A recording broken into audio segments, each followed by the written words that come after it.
오늘 우리에게 주시는 하나님의 말씀을 함께 찾아 읽어보겠습니다. 오늘 우리에게 주시는 하나님의 말씀은 마가복음 2장 1절에서 12절까지의 말씀입니다. 마가복음 2장 1절에서 12절까지의 말씀입니다. 우리 함께 천천히 한 목소리로 읽어보겠습니다.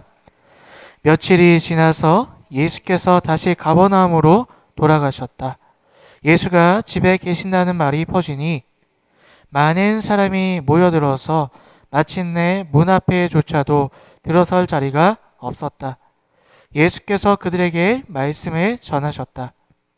그때에 한 중풍병 환자를 4사람이 데리고 왔다. 무리 때문에 예수께로 데리고 갈 수 없어서 예수가 계신 곳 위에 지붕을 걷어내고 구멍을 뚫어서 중풍병 환자가 누워있는 자리를 달아 내렸다. 예수께서는 그들의 믿음을 보시고 중풍병 환자에게 이 사람아 내 죄가 용서받았다 하고 말씀하셨다. 율법학자 몇이 거기에 앉아있다가 마음속으로 의아하게 생각하기를 이 사람이 어찌하여 이런 말을 한단 말이냐. 하나님을 모독하는구나. 하나님 한 분밖에 누가 죄를 용서할 수 있는가 하였다. 예수께서 그들이 속으로 이렇게 생각하는 것을 곧바로 마음으로 알아차리시고 그들에게 말씀하셨다. 어찌하여 너희는 마음속에 그런 생각을 품고 있느냐. 중풍병 환자에게 내 죄가 용서받았다 하고 말하는 것과 일어나서 내 자리를 걷어서 걸어가거라 하고 말하는 것 가운데서 어느 쪽이 더 말하기가 쉬우냐. 그러나 인자가 땅에서 죄를 용서하는 권세를 가지고 있음을 너희에게 알려주겠다. 예수께서 중풍병 환자에게 말씀하셨다. 내가 내게 말한다. 일어나서 내 자리를 걷어서 집으로 가거라. 그러자 중풍병 환자가 일어나 곧바로 모든 사람이 보는 앞에서 자리를 걷어서 나갔다. 사람들은 모두 크게 놀라서 하나님을 찬양하고 우리는 이런 일을 전혀 본 적이 없다 하고 말하였다. 아멘. 오늘 각자의 자리에 또 이 자리에 하나님께 예배드리러 나오신 여러분들을 주님의 이름으로 환영합니다. 지난주는 부활주일이었습니다. 부활은 예수님의 것을 넘어 오늘 우리에게 주신 선물인 줄로 믿습니다. 죄와 죽음을 또 우리의 인생의 문제를 대신 지시고 십자가에서 그 모든 문제를 승리하시고 우리가 승리를 확정해 주신 사건이 바로 부활인 줄로 믿습니다. 그래서 부활은 나의 기쁨이고요. 나의 능력이 되는 줄로 믿습니다. 여러분 지난 한 주간 이 부활의 기쁨을 누리시면서 살아가셨습니까? 부활절은 더 이상 절기가 아니에요. 우리가 행사를 가지는 것이 아닙니다. 오늘 나에게 주시는 선물이며 내 능력임을 우리가 분명히 기억하셔야 할 줄로 믿습니다. 그렇다면 내가 부활의 기쁨, 구원의 능력을 누리는 자인가 그렇지 않은가 우리가 어떻게 판별해 볼 수 있을까요? 우리가 구원의 기쁨을 누리고 살아가는가, 부활의 기쁨을 가지고 살아가는가 그렇지 않는가를 판별해 보는 기준은 2가지가 있습니다. 첫 번째는 우리의 삶의 모습이 세상 사람들과 다르다는 것입니다. 우리 고린도후서 4장 말씀 함께 읽어보겠습니다. 고린도서 4장 7절에서 10절까지의 말씀 함께 읽어보겠습니다. 우리는 이 보물을 질그릇에 간직하고 있습니다. 이 엄청난 능력은 하나님에게서 나는 것인지 우리에게서 나는 것이 아닙니다. 우리는 사방으로 죄어들어도 움츠리지 않으며 답답한 일을 당해도 낙심하지 않으며 박해를 당해도 버림받지 않으며 거꾸로 틀림을 당해도 망하지 않습니다. 우리는 언제나 예수의 죽음 당하심을 우리 몸에 짊어지고 다닙니다. 그것은 예수의 생명도 또한 우리 몸에 나타나게 하기 위함입니다. 아멘.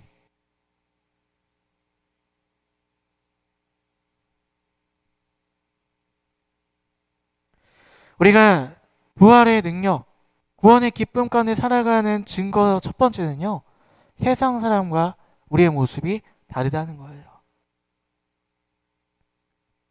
세상의 기준과 우리가 다르기 때문이죠. 세상의 기준으로는 저 상황에서 기쁠 수가 없고 평안할 수가 없고 감사할 수가 없는데, 이상하게 그리스도인들은 기뻐하는 거예요. 감사한 거예요. 평안한 거예요. 왜 그럴까요? 그리스도인, 부활을 믿고 또 구원받았음을 믿는 그리스도인은 소망하고 의지하는 것이 세상 사람들과 다르기 때문입니다. 세상 사람들은 자신을 믿어요. 돈을 의지해요. 사랑을 바라봅니다. 하지만 예수 그리스도를 믿는 그리스도인은 예수 그리스도의 십자가와 그 부활, 또 구원의 능력을 믿고 의지하기에 세상 사람들과 다를 수밖에 없다는 거예요. 기뻐할 수 없는 상황에 기뻐하고 평안할 수 없는 상황에 평안하고 또 감사할 수 없는 상황에 감사할 수밖에 없다는 것입니다. 오늘 여러분들은 어떠십니까? 무엇을 의지하며 살아가고 계십니까? 세상 사람들과 얼마나 다르십니까? 우리가 부활의 기쁨, 또 구원의 능력을 의지하고 사는지 안 사는지 알 수 있는 두 번째 증거가 있습니다. 더 이상 나를 위해 살지 않는 삶. 그것이 부활을 믿는, 구원의 기쁨을 누리며 사는 그리스도인의 증거라는 것입니다. 우리 로마서 말씀을 함께 읽어보도록 하겠습니다. 로마서 말씀 함께 읽겠습니다. 어떤 날은 더 존중히 여기는 사람도 주님을 위하여 그렇게 하는 것이요, 먹는 사람도 주님을 위하여 먹으며 먹을 때에 하나님께 감사를 드립니다. 그리고 먹지 않은 사람도 주님을 위하여 먹지 않으며 또한 하나님께 감사를 드립니다. 우리 가운데에는 자기만을 위하여 사는 사람도 없고 또 자기만을 위하여 죽는 사람도 없습니다. 아멘. 무슨 얘기를 하고 있습니까? 예수 그리스도를 믿는 사람은 더 이상 자기를 위해서 살지 않는다는 것입니다. 그럼 누굴 위해 삽니까? 주를 위하여 산다는 것입니다. 주님을 위하여 산다는 것은 무엇입니까? 주님을 기쁘시게 하기 위해 산다는 거예요. 주님이 어떻게 할 때에 기뻐하십니까? 주님의 말씀을 지키며 살아갈 때에, 또 하나님을 사랑하고 이웃을 사랑할 때에, 내 이웃들을 위해서 십자가를 전할 때, 복음을 전할 때 하나님께서 기뻐하신다는 거죠. 그게 바로 주를 위해 사는 삶이라는 것입니다. 나의 죽음의 문제, 인생의 고통의 문제에서 나는 이제 십자가로 해방됐습니다. 자유해졌습니다. 그러면 이제 나에게서 벗어나셔야 한다는 거예요.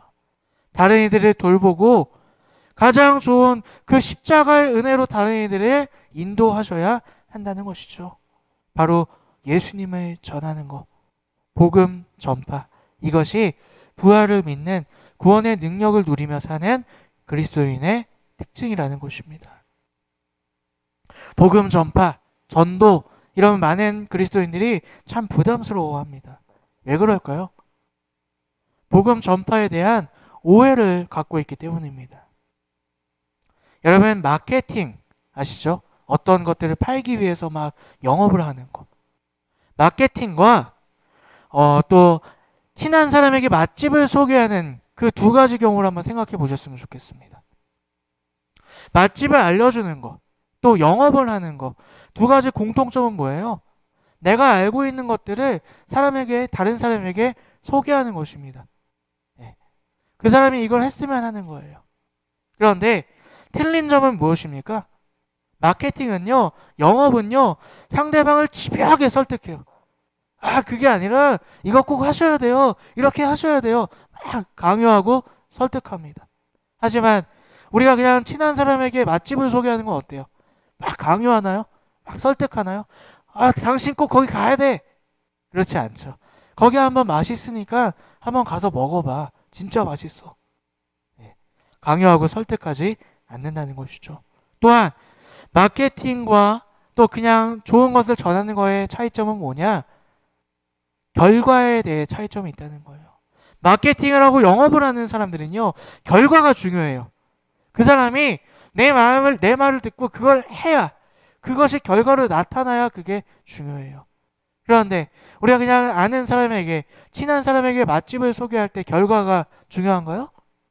아니죠. 그렇지 않습니다. 내가 좋은 걸 소개하지만 그 사람이 가던 가지 않던 그건 중요하지 않아요.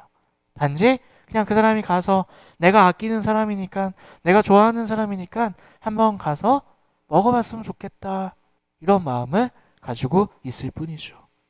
여러분, 복음 전파가 바로 맛집을 소개하는 거예요. 영업하는 게 아니고요, 마케팅하는 게 절대로 아니라는 것입니다. 복음 전파는, 예수님을 소개하는 것은요, 설득하고 강요하는 게 아닙니다. 깨닫게 하는 거예요. 깨닫게 하는 거.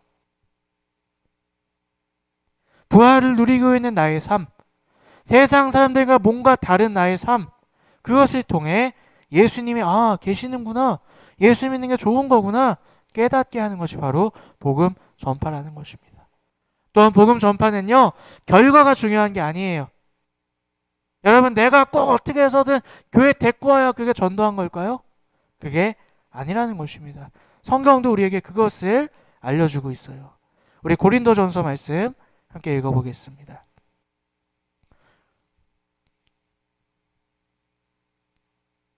고린도전서 3장 6절 7절 함께 읽어보겠습니다.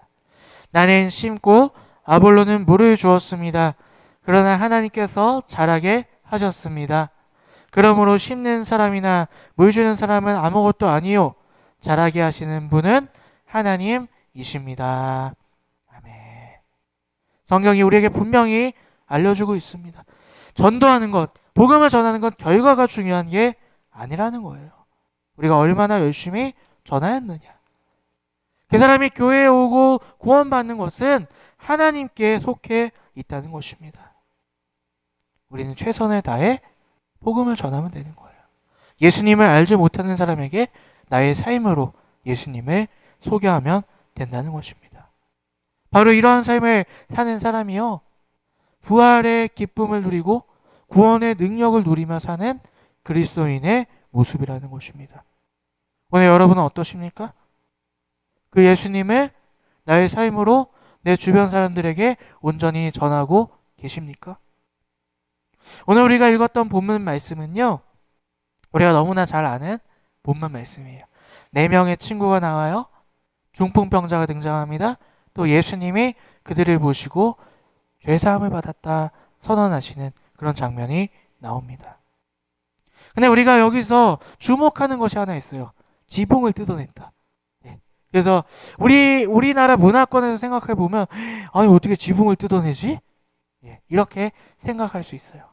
그래서 우리는 이 본문 말씀을 되게 인상 깊게 생각하고 있습니다. 자, 여러분, 이 4명의 친구들은 왜 지붕까지 뜯었고, 또 예수님은 이 사람들을 보시면서 왜 너희의 죄가 사하여졌다 말씀하셨던 것일까요?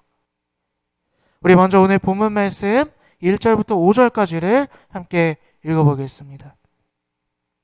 본문 말씀 1절부터 5절까지 함께 있습니다. 시작.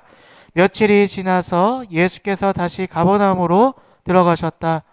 예수가 집에 계신다는 말이 퍼지니 많은 사람이 모여들어서 마침내 문 앞에조차도 들어설 자리가 없었다.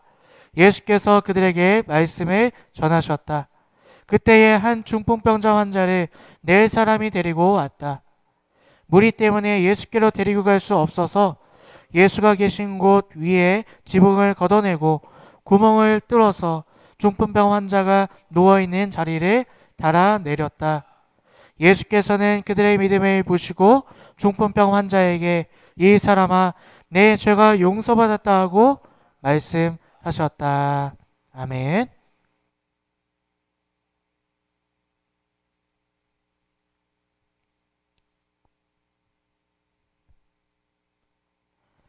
자, 예수님께서 가버나움으로 가셔서 말씀을 전하십니다. 이 장소는요, 예수님의 베이스 캠프와 같은 곳이에요. 예수님이 복음서에서 이곳에 가셨다는 말이 자주 등장합니다. 예수님에겐 아주 친근한 동네가 바로 가버나움이었다는 것이죠. 또한 이곳에 있는 동네 사람들도 마찬가지였습니다. 예수님이 자주 오셨으니까 예수님을 자주 보았겠죠. 예수님이 행하시는 능력도 아마 많이 보았을 것입니다. 예수님도 편한, 또 마을 사람들도 예수님이 편한 이 가버나움에서 예수님은 사람들에게 말씀을 전하고 계셨습니다. 그때에 중풍병 걸린 한 사람과 4명의 친구가 이 사람을 데리고 예수님 앞으로 찾아오게 됩니다. 이 4명의 친구들은 예수님을 만나게 하고 싶었던 것 같아요. 예수님께 이 병에 걸린 친구를 보여드리고 싶었던 것 같습니다. 하지만 오늘 본문에 보니까요, 사람이 많아서 그것이 불가능했다고 말하고 있습니다. 보통 이스라엘 집에는요, 정말 빼곡하게 사람이 들어가면 50명까지 사람이 들어갈 수 있었다 그래요. 근데 오늘 문 앞에 사람이 꽉 차 있을 정도로, 본문 말씀이 그렇게 얘기를 하죠. 문 앞에 사람이 꽉 차 있을 정도로 50명이 넘는 사람이 그 집 안에 들어가 있어서 도저히 이 중풍병 걸린 친구를 데리고 들어갈 수가 없었다는 것이죠. 여러분 같으면 어떻게 하겠습니까? 아, 오늘은 할 수 없네. 포기했을 거예요. 아니면 아, 말씀 맞추시고 나오시면 보자 하고 그냥 기다렸을 거예요. 하지만 이들은 놀라운 일을 벌입니다. 지붕으로 올라가서 지붕을 뚫고 그 중풍병 걸린 친구를 예수님 앞으로 내려보냅니다. 여러분, 우선 이게 가능한 일일까요? 지붕을 뚫을 수 있으십니까? 이게 어떻게 된 일일까요? 그 시대에 이스라엘의 그 집의 모양을 제가 한번 보여드리겠습니다. 이게 그 당시에 이스라엘 집의 모습이라고 합니다. 자, 여기서 예수님이 바로 이곳에 계셨던 걸로 보여요. 이곳에 계셨던 걸로 보이고 여기에 한 50여 명 되는 사람들이 이제 빼곡하게 서서 말씀을 듣고 있었던 것 같습니다. 자, 그러면 여기 위는 어떻게 되었을까요? 뭘로 되었을까요? 여기 벽은 석회석으로 되어 있는 벽이었다고 합니다. 그럼 위는 뭘로 되어 있었을까요? 볼까요? 네. 위에는 보통 이스라엘 사람들이 집을 지을 때 위에는 이 석회석으로 짓지 않았다 그래요. 위에는 뭘로 지었느냐? 진흙을 이겨서 진흙을 이렇게 붙여서 위에다 얹고 그 위에다 마치 예전에 우리나라 조선시대 때 볏짚을 이렇게 쌓아 올렸던 것처럼 그 위에 풀이나 나뭇가지로 이 지붕을 덮었다 그래요. 그렇기 때문에 지붕을 뜯어낼 수 있었다는 것이죠. 이게 이렇게 가능했다는 것입니다. 자, 여러분, 근데 이게 현실적으로 가능하다고 할지라도요, 여러분들이 예수님이셨다면, 또 여러분들이 주변 사람들이었다면 어떤 반응을 하셨을 것 같나요? 우선 깜짝 놀랐겠죠. 누가 갑자기 지붕을 열어요. 깜짝 놀라겠죠. 그 다음에는 어떤 생각이 드셨을까요? 막 비난했을지도 몰라요. 아, 지금 예수님 설교 중이신데 뭐 하는 거냐고 막 화를 내고 비난을 했을지도 모르겠습니다. 어떻게 보면 이 행동은 되게 무례하고 이기적인 행동일 수 있다는 것이죠. 그런데 예수님은 이들을 보시면서 다른 선언을 하십니다. 5절 함께 읽겠습니다. 예수께서는 그들의 믿음을 보시고 중풍병 환자에게 이 사람아 내 죄가 용서받았다 하고 말씀하셨다. 예수님은 뜻밖의 아주 큰 선물을 주세요. 죄가 용서받았다. 왜 이런 선언을 하신 것일까요? 이 네 친구의 모습이 예수님을 그리스도로 믿는 구원받은 자의 모습이었기 때문입니다. 자, 왜 이들이 구원받은 자의 모습이었을까요? 첫 번째 이유가 여기에 나옵니다. 예수님이 죄를 사하시고 구원하시는 그리스도 되심을 확실히 믿고 있었기 때문이라는 것이에요. 이 네 명의 친구가요.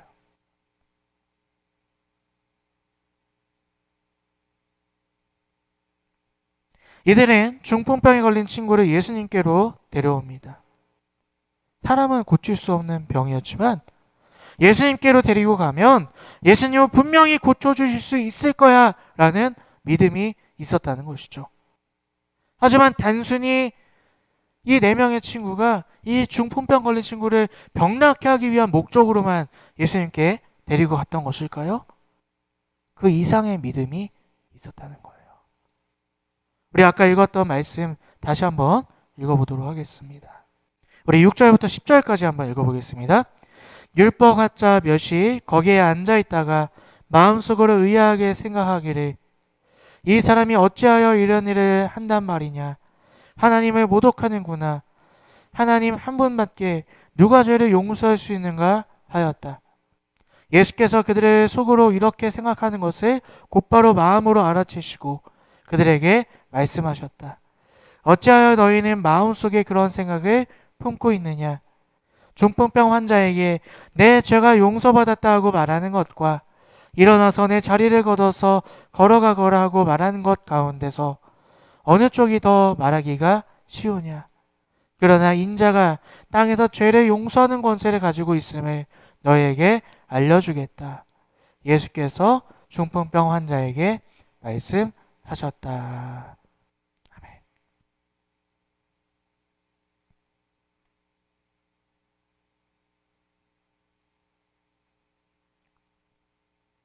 자, 오늘 본문의 흐름을 보시면요. 갑자기 종교 지도자들이 막 이상하게 막 생각을 해요. 저분이 누군데 저런 말을 하지? 네. 병이 고쳐져서 다 기뻐하고 놀란 게 아니라 종교 지도자들이 저분이 누구길래 막 저런 소리를 하는 거지? 이런 이야기를 했다는 것이죠. 자, 왜 종교 지도자들이 기뻐하고 놀란 게 아니라 저런 이상한 마음을 품었느냐? 구약 성경에 보면요. 중풍병은 죄와 관계가 있습니다. 죄. 하나님의 말씀을 듣지 않아서 저주받은 죄와 관계가 있다는 것이죠.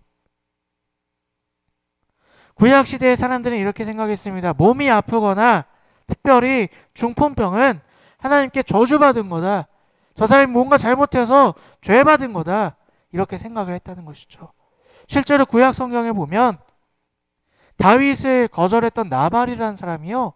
다윗이 그를 이제 심판할 것이라고 얘기를 하니까 그가 충격을 받아서 몸이 굳어버려요. 근데 그것을 성경학자들은 중풍병이라고 생각을 합니다. 또한 여로보암이 하나님께 예배드리지 않고 우상을 섬겨서 하나님의 선지자가 여로보암을 정죄할 때에 여로보암의 팔이 굳어버려요. 그것도 또한 중풍병으로 봅니다. 바로 구약시대의 사상. 오늘 예수님의 시대에 그 시대를 살았던 사람들은요. 중풍병에 걸린 사람은 뭔가 죄를 지었을 거야. 뭔가 잘못했을 거야. 하나님이 벌 주신 걸 거야. 이렇게 생각을 했다는 것이죠. 그래서 그 중풍병을 치료할 수 있는 것은 오직 하나님만 하실 수 있다. 이렇게 믿었다고 합니다. 왜냐? 죄를 용서하실 수 있는 분은 하나님밖에 없기 때문이죠. 그런데 바로 이 죄사함의 문제를 오늘 예수님이 선언하신다는 거예요. 하나님만 할 수 있을 거야 라고 생각했던 그 죄사함을 예수님께서 선포하고 계신다는 것이죠. 그래서 당연히 종교 지도자들이 깜짝 놀라고 혼란스러워 했다는 것입니다. 그러나 예수님은 이 중풍병자를 통하여 자신이 하나님이심을 분명하게 보여주고 계십니다. 그래서 종교 지도자들은 혼란에 빠졌고요. 다른 사람들은 놀라고 기뻐할 수밖에 없었던 것이죠. 여러분, 이 네 명의 친구는요. 단순히 이 중풍병에 걸린 친구가 병에 낫게 해주세요. 이 정도의 믿음이 아니었다는 것입니다. 예수께서 죄를 없앨 수 있는, 죄를 용서할 수 있는, 죄의 사함을 하실 수 있는 분이라는 그 믿음. 예수가 그리스도라는 그 믿음을 이 네 명의 친구는 갖고 있었기 때문에 내 친구가 예수님께만 가면 해결될 거야. 예수님께로만 가면 그 문제가 해결될 거야. 그러한 강절한 믿음을 가지고 자신들은 욕을 먹는 한이 있더라도 이 지붕을 뚫고 이 친구를 예수님 앞에 데리고 갔다는 것입니다. 오늘 여러분들은 여러분들의 인생의 문제 가운데 이러한 확고한 믿음을 가지고 계십니까? 내가 지금 힘들지만, 내가 지금 어렵지만 이 문제 예수님께 가져가면 돼. 예수님께 기도하면 돼. 이러한 확고한 믿음을 가지고 계십니까? 예수님이 오늘 우리의 문제에 왜 답이 되실까요? 우리의 인생의 문제는 눈앞에 보이는 상황이 문제가 아니기 때문입니다. 우리의 죄 가운데 얽매이게 하는 세상의 기준과 세상의 생각 가운데 우리의 마음이 빼앗기고 그것들이 우리의 주인 되어 있는 그것이 문제이기 때문입니다. 물질 때문에 어려우십니까? 돈이 없어서 괴로우십니까? 돈이 없는 것이 문제가 아니라 돈 없으면 안 된다고 생각하는 그 두려운 마음이 문제라는 거예요. 예수님보다 돈을 더 신뢰하고 있는 그 우리의 마음이 문제라는 것입니다. 여러분, 건강 안 좋은 게 그 건강이 문제일까요? 건강이 안 좋아져서 죽으면 어떡하지? 라는 그 두려움. 건강이 안 좋아서 우울해지는 그 마음이 문제라는 것입니다. 여러분, 관계의 문제가 저 이상한 사람, 내 주변에 있는 그 이상한 사람이 문제일까요? 아니라는 것입니다. 그 사람을 내 기준으로 판단하고 평가하는 내가 주인된 마음이 문제라는 것입니다. 여러분, 만약에 반대라면 이 세상에 이 물질의 주관자 되시는 예수님이 내 마음에 계시면 우리가 돈 때문에 걱정하지 않겠죠. 돈 때문에 힘들면 뭐 하겠어요? 기도하면 되죠. 만약에 내 마음에 이 우리의 생사화복을 주관하시는 하나님이 주인이시라면 우리가 아프다고 두려워하고 우울해하지 않을 거예요. 만약에 내 마음에 내가 판단하고 바라보는 것이 하나님의 말씀이 기준이라면 내 옆에 있는 사람이 아무리 이상해도요, 정죄하거나 다투지 않을 거예요. 그래 불쌍하게 여기고 사랑해 주겠죠.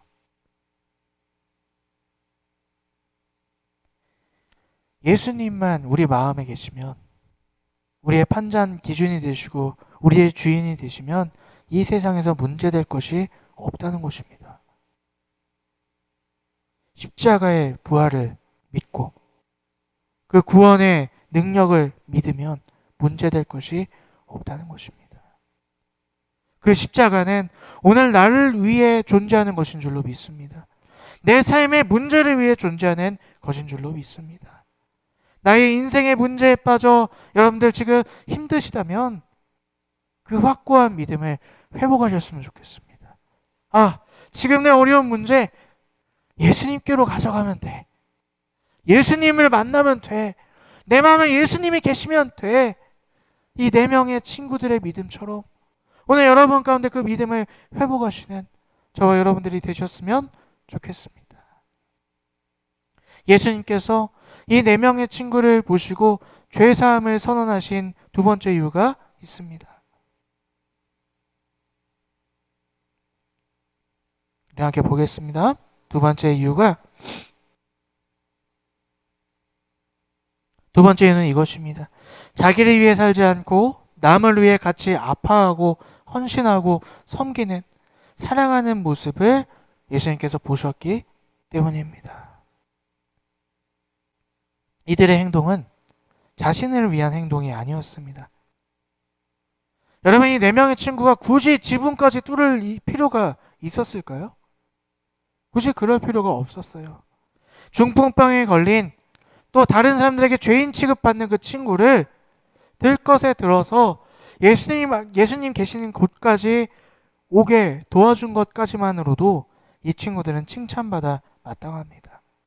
그러나 이들은 보통 사람들이 생각하는 그 상식을 뛰어넘었습니다.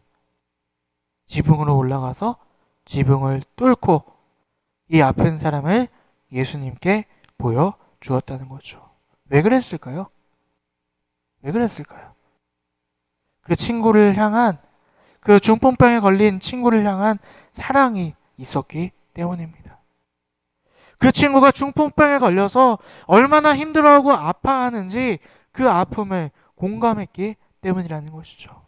그래서 이 네 명의 친구들이 자기는 욕을 먹을지언정 어떻게 해서든 그 친구를 낫게 해주고 싶은 그 친구를 향한 사랑이 너무나 컸기 때문에 끝까지 노력해서 예수님을 만나게 해 주었다는 것이죠. 바로 예수님은 그러한 그들의 모습을 보고 자기를 위함이 아닌 남을 위해 헌신하는 그들의 모습을 보고 죄사함을 선언하셨던 것입니다. 우리 갈라디아서 6장 말씀을 함께 읽어보겠습니다. 갈라디아서 6장의 말씀입니다. 자기 육체에다 심는 사람은 육체에 썩을 것을 거두고 성령에다 심는 사람은 성령에게서 영생을 거둘 것입니다. 아멘.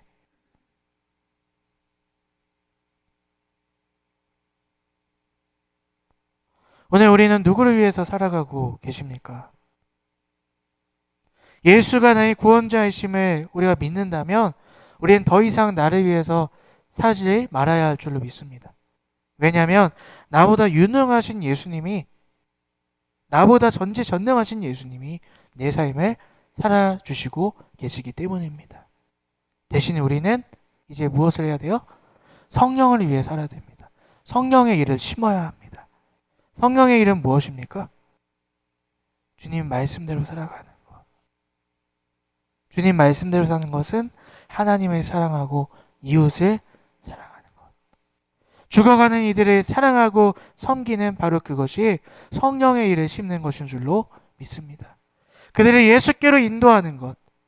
그것이 성령의 일을 심는 일인 줄로 믿습니다. 여러분, 근데 이 말씀을 오해하시면 안 돼요. 여러분, 막 강제로 억지로 막 잔소리하면서 예수님을 전하라는 소리일까요? 그것이 절대로 아니라는 거예요. 오늘 본문 말씀 5절을 보시면요, 예수님께서 그들의 믿음을 보시고 라고 말씀하세요. 근데 여기서 그들의 믿음은 누구의 믿음일까요? 내 친구의 믿음일까요? 아니에요. 내 친구를 포함한 이 중풍병자의 믿음까지 보셨다는 거예요. 만약에 내 친구의 믿음만 보고 이 중풍병자를 고쳐주셨다면요, 여러분, 그것은 구원의 조건에 성립이 되지 않습니다. 구원받으면 오직 자기 믿음으로 받는 거예요.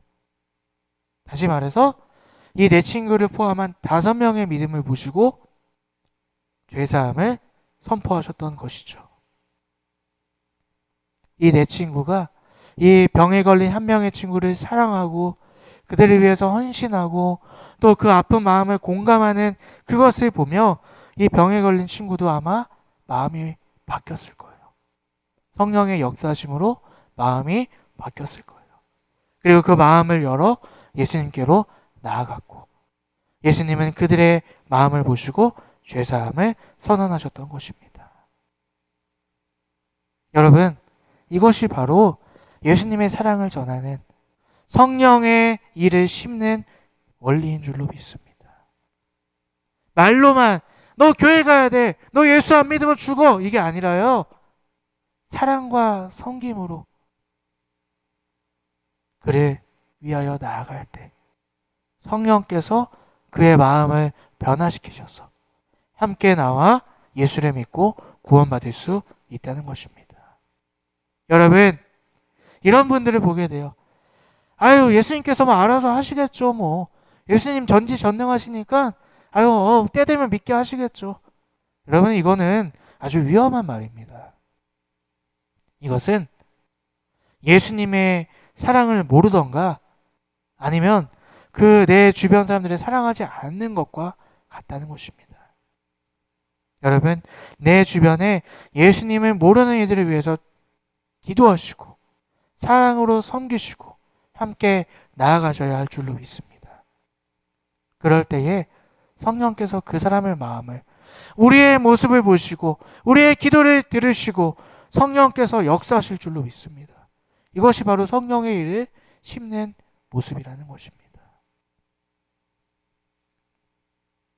바로 예수님은 이 네 명의 친구들의 이 두 가지 모습을 보시고 오늘 이 중풍병 걸린 사람의 구원, 죄사함을 선포하셨던 것입니다. 오늘 우리는 부활의 기쁨과 구원의 능력을 가지고 살아가고 있습니다. 오늘 우리에게 그것을 예수님께서 선물로 주셨습니다. 오늘 우리가 그것을 온전히 누리며 살아가는 여러분들의 인생이 되기를 주님의 이름으로 축복합니다. 그것을 누리는 증거는 뭐라고요? 모든 문제 가운데 답이 예수님이심을 믿는 확고한 믿음으로 사는 것. 그래서 세상 사람들과 다르게 사는 모습. 또 자기를 위해 사는 것이 아니라 다른 이들을 섬기고 공감하고 사랑하고 예수님을 전하는 그 모습. 그래서 성령이 그들의 마음을 변화시켜 함께 예수 믿게 되는 그 마음. 그것이 바로 부활의 기쁨과 구원의 능력을 누리며 사는 자의 모습인 줄로 믿습니다. 여러분 오늘 여러분들 각자의 마음 가운데 여러분들 주변 가운데 그 부활의 기쁨과 구원의 능력이 충만하게 임하시길 원합니다. 오늘 여러분들의 삶에 무엇이 부족하십니까? 내가 구원받았음에도 불구하고 여전히 내 인생의 문제로 괴로워하고 계십니까? 예수님이 답이심을 깨달으십시오. 예수님께로만 가면 된다는 믿음을 회복하십시오. 또 다른 사람들을 이해하지 못하고 사랑하지 못하고 싸우고 다투고 서로 상처 주고 계십니까? 예수님께서 받으신 그 사랑으로 내 주변 사람들을 섬기고 사랑해 보십시오. 성령께서 그들을 변화시키실 줄로 믿습니다. 이러한 두 가지의 모습이 우리의 삶 가운데 온전히 있어서 하나님 앞에서 구원받은 자라 칭함을 받는 그런 우리의 삶이 되시기를 주님의 이름으로 축복합니다. 아멘. 우리 시간 함께 찬양하며 나아가겠습니다. 우리 결단의 찬송 287장 함께 찬송하겠습니다. 우리 1절만 찬송하겠습니다. 예수 앞에 나오며 죄사 받으며 주의 품에 안기어 편히 쉬리라. 우리 주만 믿으며 모든 구원 얻으며 영생 보난 면류가 확실히 받겠네.